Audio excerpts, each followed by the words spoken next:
Welcome one and all to a new Blender tutorial about making an extremely exciting cardboard box. In this part 1, we will follow a technique to help you wrap your head around UV unwrapping as you go, and in part 2 we will texture the model. Let's get into it. So what we've got here is my default scene that I've set up. I have a couple of reference objects to help me with scale and a 1 meter cube. So I'm going to delete this cube here, and I'm going to go Shift A, and I'm going to add a new cube. We'll press 1, okay, on the numpad to get into orthographic view, front orthographic. We're going to go into edit mode. We're going to press G and Z to grab and constrain on the Z axis, and then we're going to drag it up to there.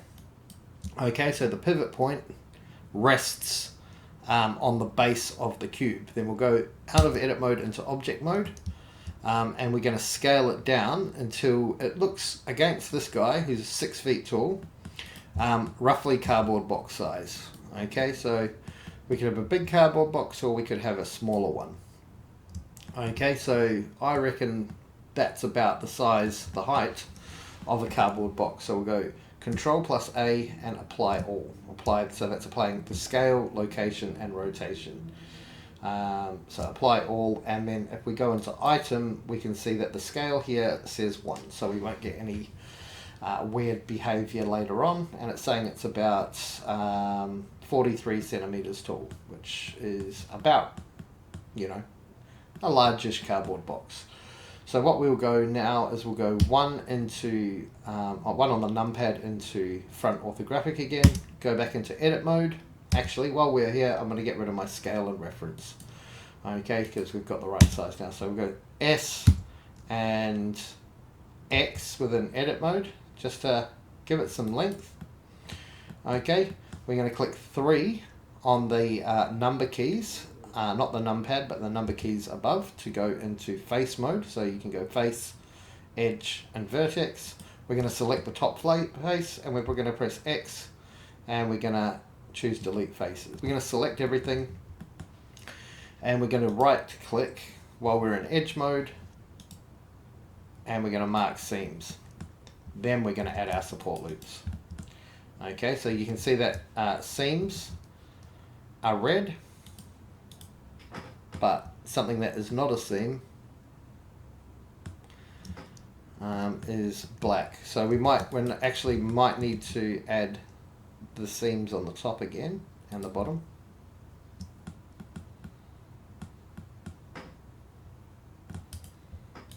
That's kept it there. These ones have not been kept.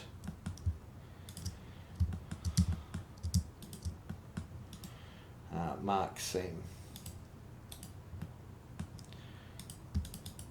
Okay, and looks like everything else is still a seam. Okay, so then we're gonna, in edge mode, we're gonna select this this edge here and this edge here, and we're gonna extrude on the Z axis by 0.15. Actually, 0.12. Okay. We're going to do this, actually we'll go back and keep those selected, and we're going to scale ever so slightly on the Y axis in. And then we're going to do the same here. We're going to go extrude Z 0.12 and scale ever so slightly on the X axis. Okay, and then we're going to add our extra seams here. Okay, so you can see this is a red seam, this is a black seam, and this is red around here. And if you control click this, it'll find the shortest path, and then we can right click mark as seam, and we'll go all the way around and do that for all 4 corners. You'll see why I'm doing the marking the seams earlier on. It saves us a lot of time when we add some depth to this. Okay, so now we've got all of those seams. Now let's add some loop cuts by pressing Control R, because I want some extra geometry on this box, and I want everything to be roughly a square, a quad. Okay, so I think 1, 2, 3, 4, 5, 6, 7 along there, and 1, 2, 3, 4. And that will probably mean that we'll need approximately 3 there. Okay, actually let's try 4. Okay, that all looks approximately square. Okay, and we've got our corner seams. Everything seems to be in order. So let's have a look. We can troubleshoot. We've got roughly the shape and size of a cardboard box. Let's apply the scale, apply all, apply. Let's add a solidify modifier. Okay, that's a little bit fat. So let's see what happens when we bring this out. We're going to go even thickness. Okay, and we're going to divide that number by 2. So you can press divided by 2 and we get 0.05. Okay, now if we go into wireframe mode, you can see what's going on. We've got these extra depth here, and you'll see why I've added that later on. Now we simply need to go back into solid mode. You can press just Z and you can choose all your different shading modes. You're going to go back into solid mode, and we are going to apply this modifier. So hover your mouse over the modifier and press Ctrl+A to apply. Now if we open this up, you will see that we've got all of our seams already done. We'll go into edit mode and we're going to press 3 on the keyboard to go into side view. Okay, and we're going to select this edge if we can. Yep, that looks selected. Yep, it's just that one. Okay, back into side view, and we're going to go Shift S, cursor to selected, bringing our cursor there. Okay, tab out, Shift+A, and we're going to add a cube, and we're going to make this about 5 centimeters. So you can just type 5 cm in there. Okay, and what we have is a little cube. Now take this into edit mode. We're going to scale it on the Z axis, and we're going to scale it on the Y axis. Okay, to give it some extra shape. And we're going to use this as a Boolean operator. We will then go into face mode. Okay, and you can select that one face, and you can press Shift+S to move that face along the normal. Okay, we're going to go back into edge mode by pressing 2 or selecting edge up here. We're going to select this. Actually, let's go into isolated mode. Okay, so you can press / on your keyboard just to isolate the object that we're working on. You're going to select this edge, and then you're going to actually go into object mode and apply all, just so we don't get any strange behavior.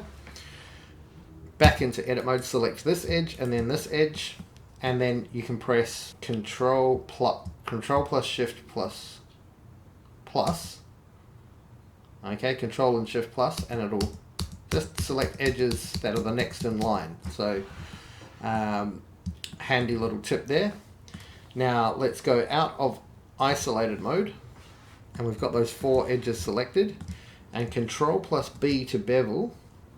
Okay, and that's beveling, but you can hold down Shift to slow down your beveling if your mouse is too sensitive. And then if you roll your mouse wheel, you'll add extra geometry. Okay, so I find an odd number of loops or bevels to work slightly better than an even number. I don't know why. And let's go with that. So that was an even number, so we'll bring that one back down to 5. We can change the shape of it. Okay, and you understand what I'm going to do here is I'm going to minus this shape from the box. Then we will have some handles on the box. Okay, so what we're going to do here is we're going to right click this and we're going to go Shade Auto Smooth. This is relatively new to Blender. It didn't used to have Shade Auto Smooth. You used to have to go into the object properties and change that yourself, but we're just going to go Shade Auto Smooth.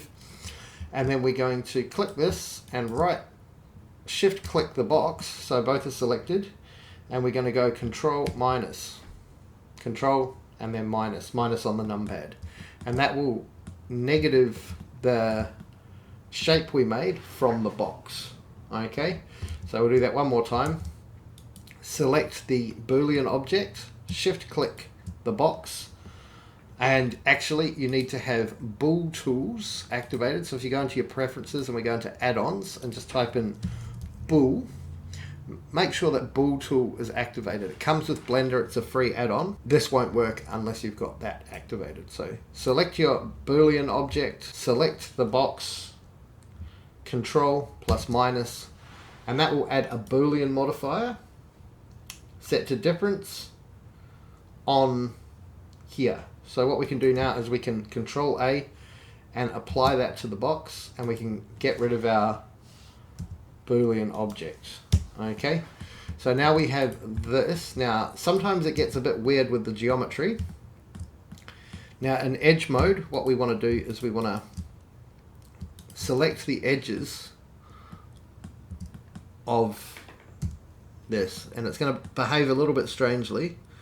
So we might want to use so you've got that edge, come around to here with the control click method, okay, and get it all the way around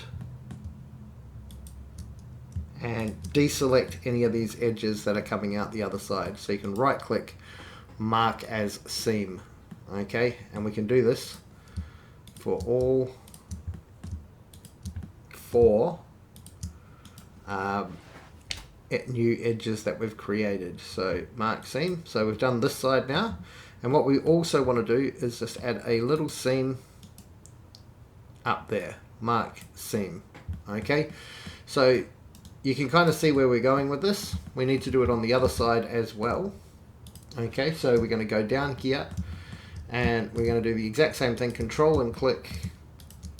And one thing about the control and click, it's not always going to do what you want, picking the shortest path. So for example, if I choose this edge and I want to get to this edge, it's going to come up with its own sort of idea. It's an algorithm. So I may not want that behavior. So the way that I get around here, so we're going to control and click this, is just using short distances at a time where you can tell that this actually is the shortest path. And we're going to mark the seam, and same on the other side. Okay. Mark the seam, and then once again we're going to mark a little seam up the top here, so it's not an infinite loop.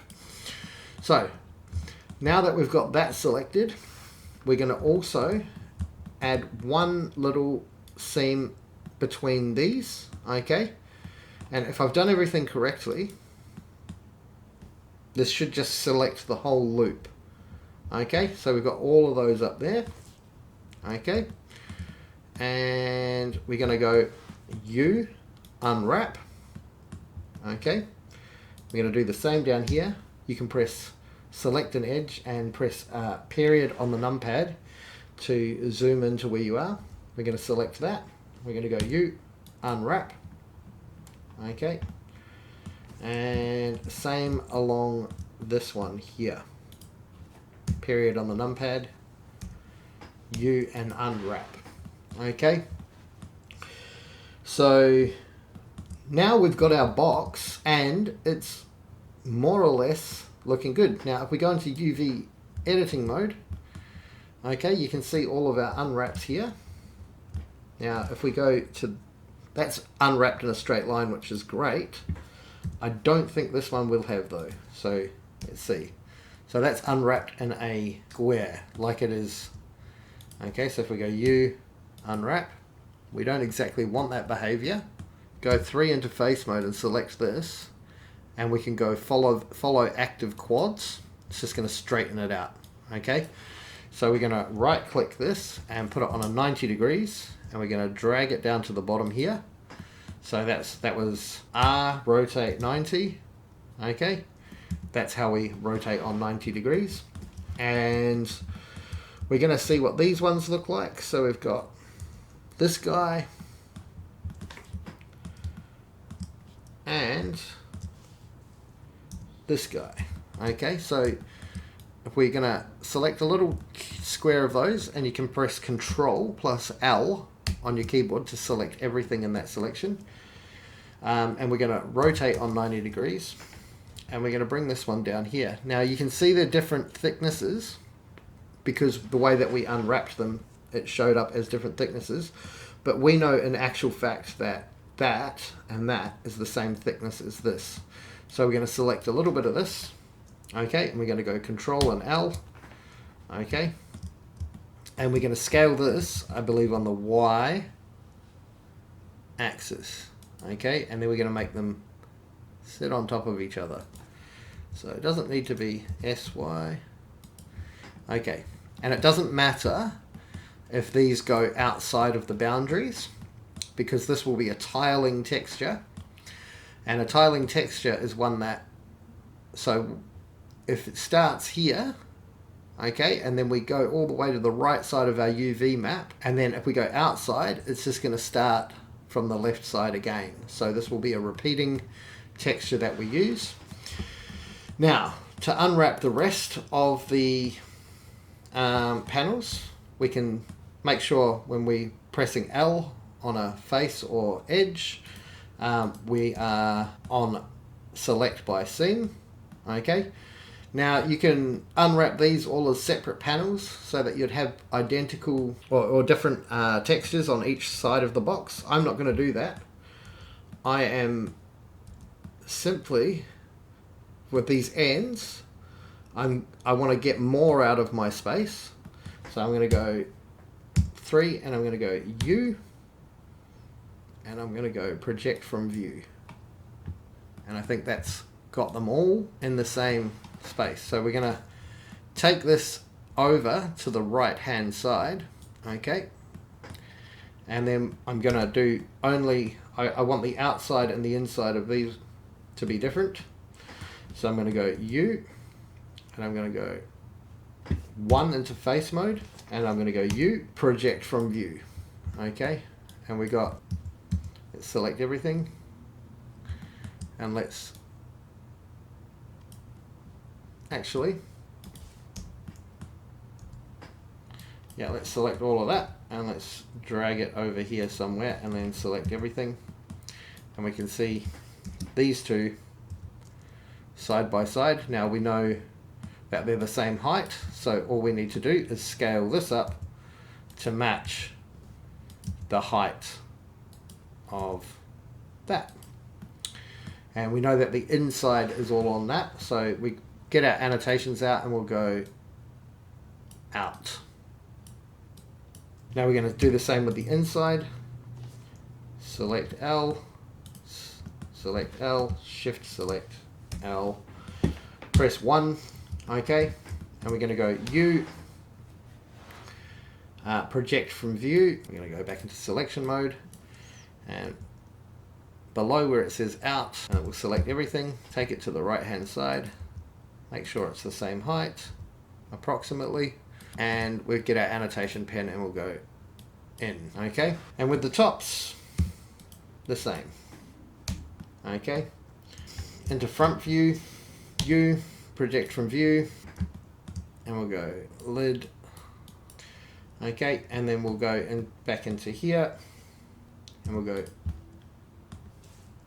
L, shift L, shift click L, shift click L, go into side view, U, project from view, into selection mode, drag that down, and let's select everything, and annotation mode will go lid.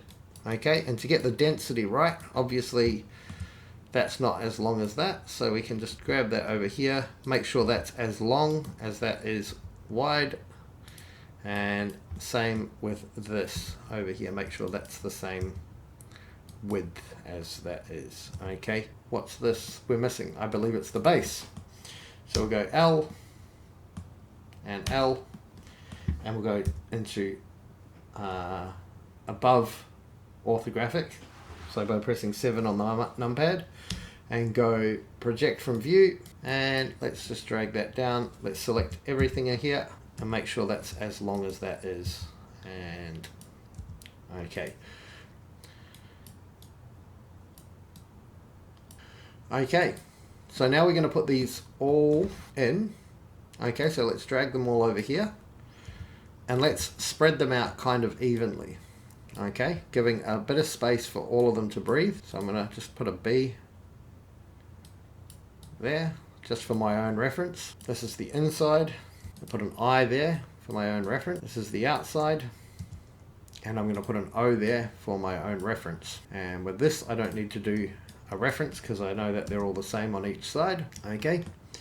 And then with the lids, I don't need to do that either because I know that they're the same on each side. Now that we've got them all separated, we can select them all and we can go up here to the pivot point, select individual origins, and let's scale up relatively big. What we might do is we might rotate this on its 90-degree axis, and same with this, rotate on its 90-degree axis. And the longer end, we'll just select all of them and just scale up a bit, drag them down, drag this one up a bit. Actually, we'll go 1, select by the vertices and Control L, and we're just going to select this one up a bit, this one up a bit. We're just going to get the maximum possible texel density as we can. Okay, we're going to bring these ones up a bit. I'm going to bring this to the center of there, and then we're going to select them all again. Control plus L in case we missed any vertices. And we're just going to scale. We don't want any overlap, but we can bring it pretty close. We'll bring this one down and select all. We can scale up. And I think that looks pretty good. Okay, so what we do next is we're going to export the UV itself. Okay, so what we'll do is we go to export UV layout. Now, once you click this, it will prompt you to export the UV to another software. So I'm going to do that now, and you can too. And then I will show you what you can do with your UV map once you have your UV map. Okay, so this is the modeling and the UV aspect of the tutorial. Okay, export UV layout. If you made it this far, thank you very much for joining me. Please like and subscribe, and join me in part 2, where we will texture the model with our UV map that we made, and then we will also make maximum use of that by adding a second UV map and adding decals to add extra details to our model. Like and subscribe. Thanks a lot.